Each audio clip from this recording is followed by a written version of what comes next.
My name's Chandra. I'm the Community Outreach Manager for the Boulder County Resource Conservation Division, and you're at the Boulder County Recycling Center.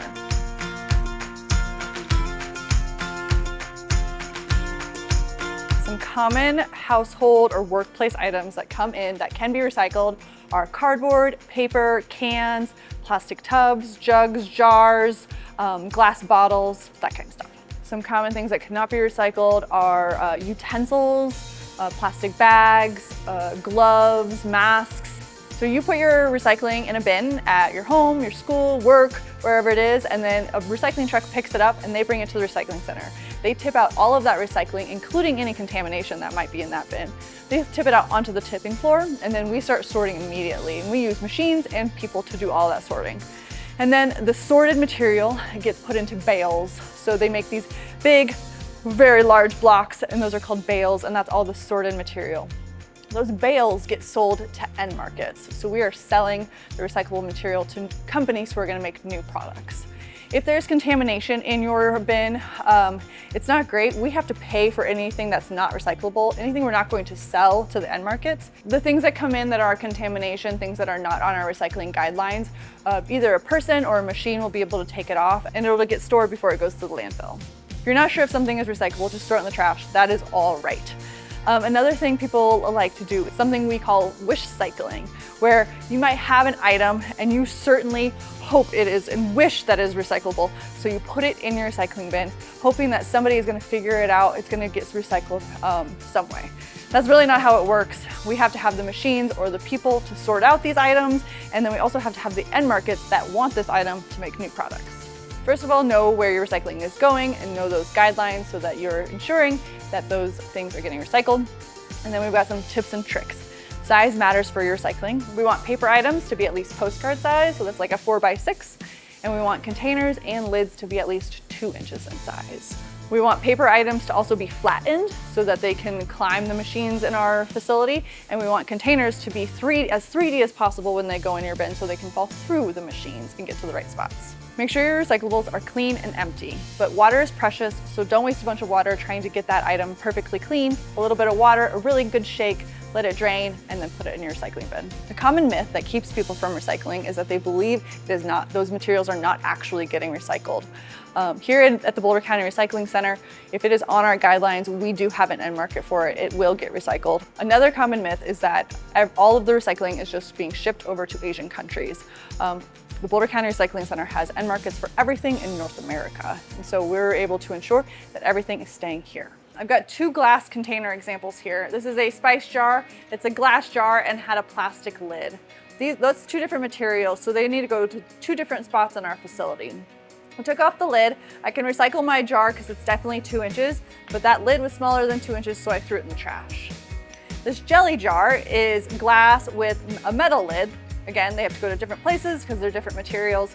So I took my lid off. I can recycle my jar because it's definitely 2 inches. I can recycle my lid because it is also 2 inches. A plastic bottle has a plastic lid. Those are the same material, so you can put your lid back on. Just make sure the bottle is clean and empty, put that lid back on, and put it in your recycling bin. This also helps keep it 3D. We consider aluminum foil to be a container, so it needs to be 3D and at least 2 inches.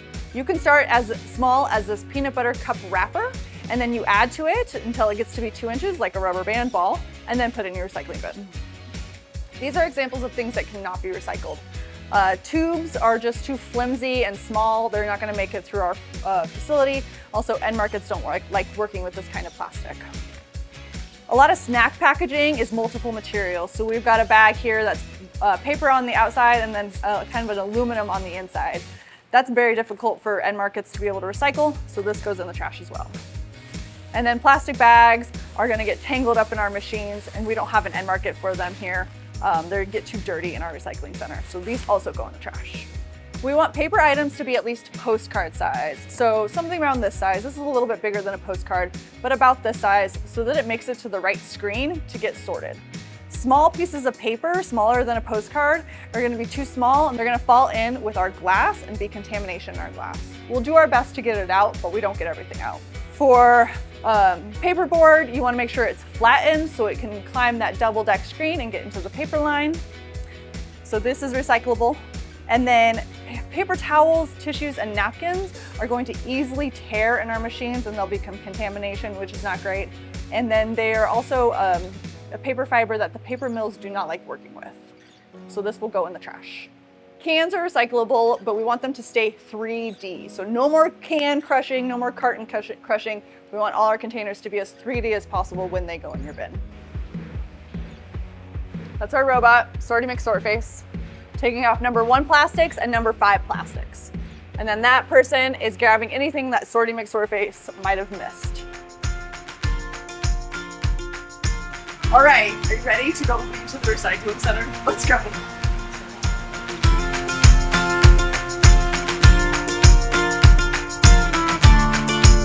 So this is the tipping floor. When trucks pick up your recycling, they come here and they tip all the recycling out onto the tipping floor. You can see we've got a few trucks right here. And then that front loader is scooping all of the single stream recycling into the drum feeder, and that starts the conveyor belt process. And then everything comes in this way. That machine over there is called the cardboard pre-storage screen, and it's taking off big pieces of cardboard like the TV box.